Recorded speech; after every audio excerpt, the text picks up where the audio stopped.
Hello, Hello. and welcome to another episode of Reality Writes. I am author Ellie Alexander, and I'm here with... The tech guy. I actually just realized I didn't need my glasses in this episode. Well, you might need some. Yes, sunglasses. Yeah, no, it'll be fine. The sun's it's getting later in the day. It's kind of going down. We have filtered shade. It's perfection. Yeah. And it's January. And it's January. Yeah, that's it's hard as a Pacific Northwest native to wrap my head around the fact that January is like this in California, but no complaints. Yeah. Hopefully not drought complaints later. Well, yeah, and actually, I mean, I have a lot of notes in terms of what's happened in Southern California. Right. The caveat is that we are in Northern California, but yeah, it's been devastating to watch what's happening in SoCal. Awful. This is the podcast where we talk about all things bookish, writing, and pretty much whatever is on our mind. And when we were in Southern California earlier this year to kick off the year, pre-fires, we got the outside bug, the road trip bug. So we've been deciding to do some podcasting in our backyard. Right. Yeah. Well, or wherever we are. Or wherever we are. Yeah. Shake it up. But I'll start off with my message that I always love to tell everyone is like, please share the podcast. It just takes a second on Spotify, Apple Podcasts, or YouTube, wherever you listen to us. It would be great. Yeah, we would totally appreciate that. Spreading the book love, introducing it to another reader or writer who you think might find it enjoyable. We never know what we're going to talk about. We have a loose idea what we're going to talk about, but we wing it. It all comes together in the end. Solid reporting. Solid reporting right here from our backyard. No, today we're going to talk about a controversial writing topic, which is AI. Ooh. Yeah. AI is controversial in more than just writing, but yeah, definitely in the writing and publishing world. Mm-hmm. So in late 2024, I should say, we went to Author Nation, which is a big indie book conference, and I learned so much. But there is a big push for, I would say, a number of new companies that are spinning off AI-enhanced writing apps, you name it. Like there are even companies going so far as like you put in a concept and a prompt and it writes the whole book for you. The gamut, right? Right. Right. And right now everybody's freaking out going, what? AI writes books? Yes, it can. But, and there always is a caveat, right? The output is good, but I was shocked. I did have a bit of an existential crisis being in this one particular panel and watching it happen in front of my eyes, because obviously I've been in the AI loop. Like I try to stay aware of everything that's happening in the industry. So I knew what it was capable of to some extent, but this blew my mind. I would not have known the difference if somebody was reading me the passages that it spit out. And I got into a discussion with a guy sitting next to me. He's like, this is so great for you as a writer. Like, you won't have to write anymore. And I was like, oh, I'm not your audience. Like, I'm not the writer you're looking for in this scenario. Because for me, the process of writing and creation is absolutely my favorite piece. Like, I would never want to give that up. right. There is something, I talk all the time about how writing is work, but it is also magic, because when you are in flow, there's nothing better on the planet. There's just nothing. Like you're in a story. I am a plotter, so I know going into a story, I have an outline, I have a plan, and then somehow every time, 40-something books later, I'm partway through and a character does something different, or this amazing plot twist happens, and it is like magic. I love that discovery. I love immersing myself in these worlds. The kind of writing that I hope that I create for you, darlings, is an escape. It's also an escape for me. Like, it's my favorite place, which is not to say that I don't think there are ways, and we're going to talk about them today, we're going to get into them, that AI can help enhance your writing. But for me, I don't want a prompt or an app that is just going to write the book for me. Right. Well, and I think a lot of readers probably agree with that from the reading side. right? That they don't want to read a book that's just been written by AI. There are people who are going to be okay with that. And that's great. I mean, they're like consumers of content, so they're going to be okay with reading something that had no human interaction. But I look at it as just as being like with art, there is always going to be a market for people who want human created content. There are going to be levels, and we'll get into that, like you said. But I think just setting the tone early on for anyone listening that don't like, just because AI can write a book doesn't mean that writers are going extinct in the next year. No, I don't think that's the message or takeaway at all. I think that there is going to be like there will probably be these two paths in which there's going to be an influx, I would say, in the market. I was just talking to my editor in the UK about this a couple weeks ago on our call, where you're going to see a lot of AI books on the market. And the interesting thing is publishers, Amazon, like they're not, I don't want to say flagging, but like that all is being labeled as AI generated. So you will know what you're getting in terms of a book. So if you are a reader looking for that, you'll be able to go into it aware that it was written by AI versus an author. Yeah. For me too, like just this last week, I'll have to share pictures on social, but like I was out here in the backyard and I was creating new character collages for a project that I'm working on. There's so many other layers of creativity that go into storytelling. But I also don't want the takeaway to be that you should be afraid of AI, because I think it's here, right? We are living in the age of AI. Yeah. So it's also going to be a matter of, for writers, how can you then use it? Like, are there ways, that's the first question, that you can use it, and what might those be? Mm-hmm. Yeah, definitely. I think for a lot of people, it's like all or nothing, right? In terms of the fear of it, it's like, first of all, educate yourself about AI and what it can and can't do, because I think there's a lot of misinformation out there about it. But it does, like, it can be extremely helpful. And one of I think biggest downsides or complaints about it is that people are worried it's going to replace every job. Like, just they're going to be gone. So I don't think that's true, and I think we could talk about some ways that AI can help with writing, and you'll see that like it's just not going to be the case.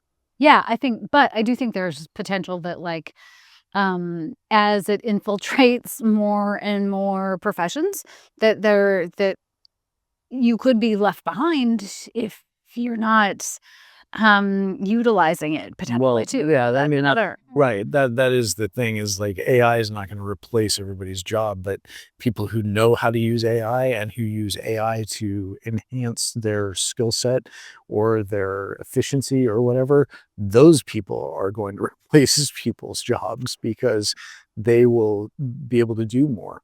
They'll be able to, create more. They'll be able to, whatever it is. Yeah, for sure. So every time I start a new project, and this isn't true so much for my long-running series, because I'm deep into those and I'm familiar with those characters. Those characters are like family and friends now. But I've been working on a new spy thriller that's going to come out in 2026.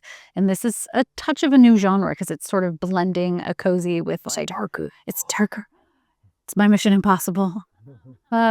It's blending a cozy with spy. So I sent out a draft to beta readers.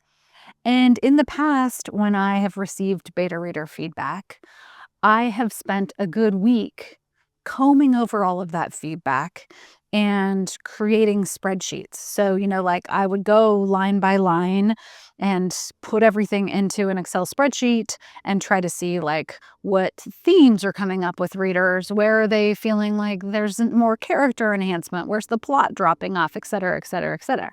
Well, this time I took that beta reader feedback and I created a prompt in AI, and I had AI then create these gorgeous tables for me in like 5 minutes of all of that feedback. And it literally saved me a week of work. And it's the same work. Like That's all just work that I would have done before. And it's not work that I enjoy. I'm not a fan of Excel. Like, you love Excel. You could spend hours. You do. Yeah. I hate it. Yeah. No, I mean, it saved you a ton of time.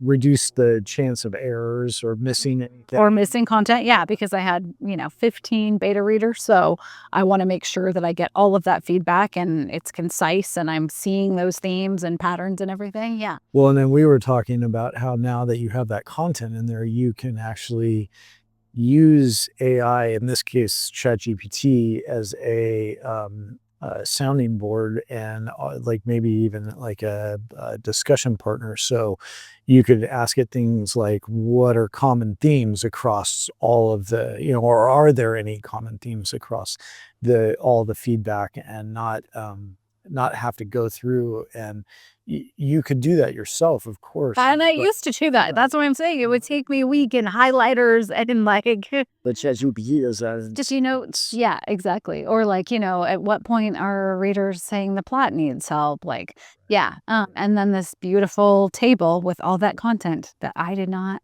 have to create in an Excel spreadsheet. Like, for me as a writer, that's a fantastic use of my time, because we're not talking about something that is involving any of my creative energy. This is just sort of a slog. Not that I don't appreciate the beta reader feedback, but taking 15 individual pieces and figuring out like how to understand themes throughout it's a process. Yeah. And it's in and of itself. Yeah, so there's a case where it can be time saving for sure, and help with maybe missing content or errors or whatever it is. What else would a writer use it for? So, historically, I have had multiple thesauruses. Is that right? Is that the plural? I'd have to ask AI. Yeah. Thesaurusi? No. I would have a stack of thesauruses and dictionaries. So I have physical copies of these books. I would also, when I was writing, I would have like dictionary.com and thesaurus.com open, so that as I'm writing and or editing, a writer always needs a better choice of word, right? Or like access to that. I now use AI as my thesaurus. So I have that open. I have a window in chat open as I'm writing or editing. And I've written the prompt in such a way that I am able to have it return words that might not have even shown up in a regular thesaurus, because there's kind of like a finite number that show up, or there's like a word around a word that you're looking for. And that has saved me, again, so much time, because before I'd be like leafing through a book and read through the 10 entries and be like, no, it's not that. I might try the next one. Then I'd go online, look there, like genius. Great. Yeah. Again, we're not talking about like a lot of my creative energy that is being poured into that. It's just that I know a word in my head or a similar word that I want to use, and it's just not coming to me. Well, and so this is a case where you've got, AI is not only saving you time, but actually providing more. Yeah. So like, because Exactly. if you have a thesaurus, or even if you go to one online, you're limited by only what you searched for, and then whatever they have in their particular edition. Exactly. Of it. So Yeah. this gives you a broader spectrum, I guess, of choices for Yeah. words and stuff you're looking for. And such ease. The other thing that I have found it super helpful for is as a research partner. Especially if I am looking into, let's say, like for this new project, I wanted to know like stats about Santa Clara County that I'm writing in, like how many people, and just like all these facts that probably aren't going to make it into the book, but I'm using Santa Cruz as kind of my, I don't know, Santa Clara, Santa Cruz, they're all Santas. I'm using Santa Cruz as kind of loosely my setting for the series. And so I wanted to know just some demographic facts. So again, before I might have gone to 4 or 5 different websites looking for that information. I put it in chat, get the return right away. And then I can take that and decide like, all right, does that work for this fictional world that I'm creating, or like some semblance of that? Or do I need to like go dive deeper? And usually I don't have to go dive deeper because we're talking about a mystery, right? Well, If I were writing nonfiction or, an essay for the New York Times, it might be different. But because I'm writing cozy mysteries or a spy thriller, it works in this instance. If I just want a quick hit and I don't want to have to spend 20 minutes that's going to take me out of my creative writing brain to go find out, like, what is the population of Santa Cruz? well, and it's like, instead of just searching for something, it's more like having a conversation Yeah. with somebody about it. Somebody who is an expert who can also be wrong about things too. So keep that in mind. Uh, so for those who are well versed in AI out there, all of the chatbots, so like ChatGPT, Claude, like any of them that you use, have they can have a tendency to do what's called hallucinate, and it's basically like if you ask it a question of like, what's the population of San Francisco, California, and it says 142 million. You're like, that doesn't seem No, right. it's like Yeah. I saw a great example just the other day on Blue Sky, which is somebody posted a conversation. The GPT wasn't named, but it was like, um, they said, will water freeze at 27 degrees? And the answer was no, because water freezes at 32 degrees. So at 27 degrees, it hasn't reached the proper temperature to freeze. And while that's true, it's like anything below 32 will freeze water. So, yeah, so you got to be careful. But That's awesome. I hadn't seen that. So maybe don't use it for baking advice. the thing is, so that brings up another thing, is where people are just quick to be like, oh, this is all like Wikipedia is a great example. AI is like the 21st century version of Wikipedia, Right. because when Wikipedia first came out, people railed against it because it was like full of misinformation and everything. Still true today, but there is far more factual information there than people give it credit for. And there are an army of people who spend their time correcting all that information and trying to make it valid and factual and everything. And the same is true of the AI, of the large language models, these like ChatGPT and Claude and others, is that they will get better over time. So, but you can't take everything at face value. No, exactly. That's why I'm saying, you need to know going into it, like, okay, like, do I need to do a deeper dive in terms of this particular, like, research point or whatever it is?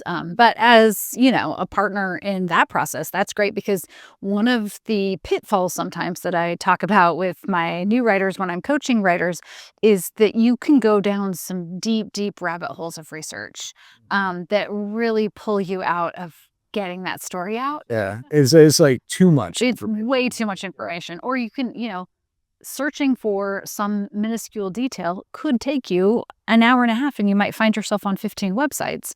Or in this instance, you might be able to put that into AI and get a return instantly.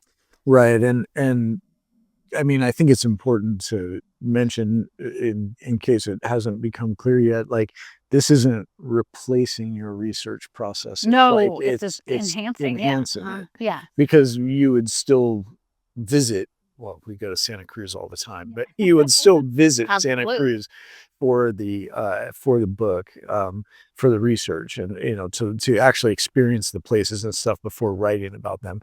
But then getting more of that. I mean, obviously, we could live in Santa Cruz for a year or two and still not know everything about it. So Yeah. that's where the enhancement piece comes in. Yeah, and one of the themes that came up at the conference that I hadn't really thought about before was like, there is this level of accessibility then for writers who previously might not have been able to travel to a place they wanted to go to, or like, there is a whole discussion that could be had around accessibility in AI, and that's probably its own podcast. But so For sure.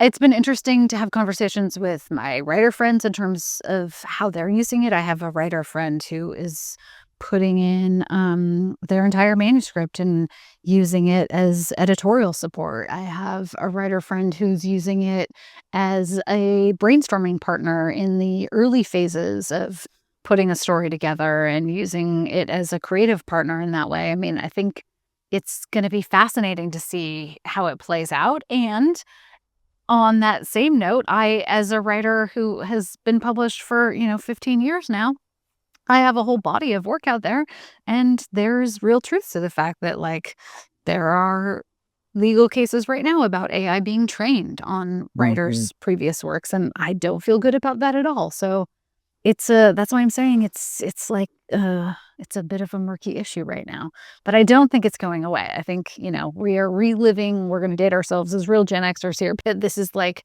what was happening in the '90s when the internet was first coming into. The fad.